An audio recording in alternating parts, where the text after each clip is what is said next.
I was placed at Ridgeview Elementary School in Belgrade, working with various groups of students from kindergarten to 5th grade.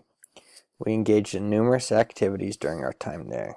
We began with the energy stick. This allowed the students an introduction to circuits.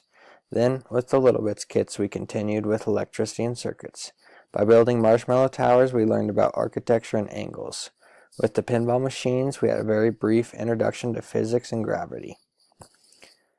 The program that we were placed in was a wonderful environment to work in. The supervisor was very supportive and relaxed. She allowed us a lot of freedom to choose the activities we wanted and have a trial and error approach to our teaching.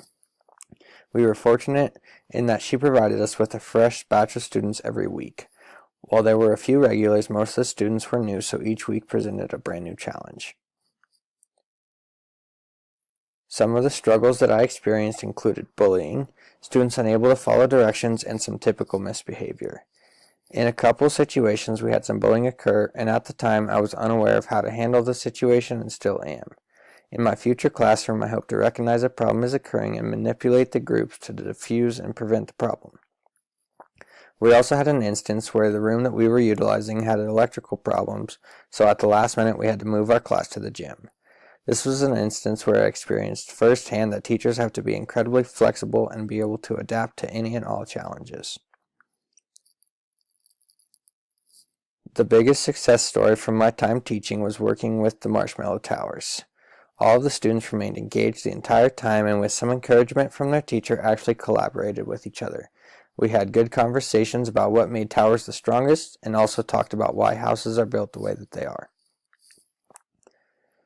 I learned it was easiest to communicate with the students before they had manipulatives in hand, as they were able to concentrate better on the directions being presented to them at the time rather than playing with their new toy. I also learned it was helpful to have attention getters in your back pocket to bring the group back to focus when necessary. For the future, I learned it is extremely important to have backup activities for when one doesn't go as planned. It is also crucial to set boundaries early so you don't have to be making them up on the spot.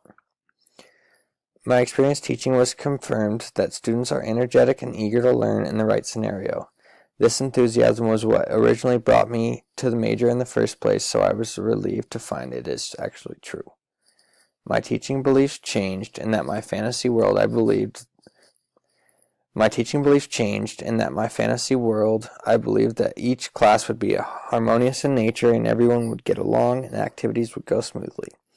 As an actual teacher, I learned that it is not realistic to have everything go as planned like I once thought it would be. So the biggest lesson that I learned from the experience was to be flexible in everything that you do.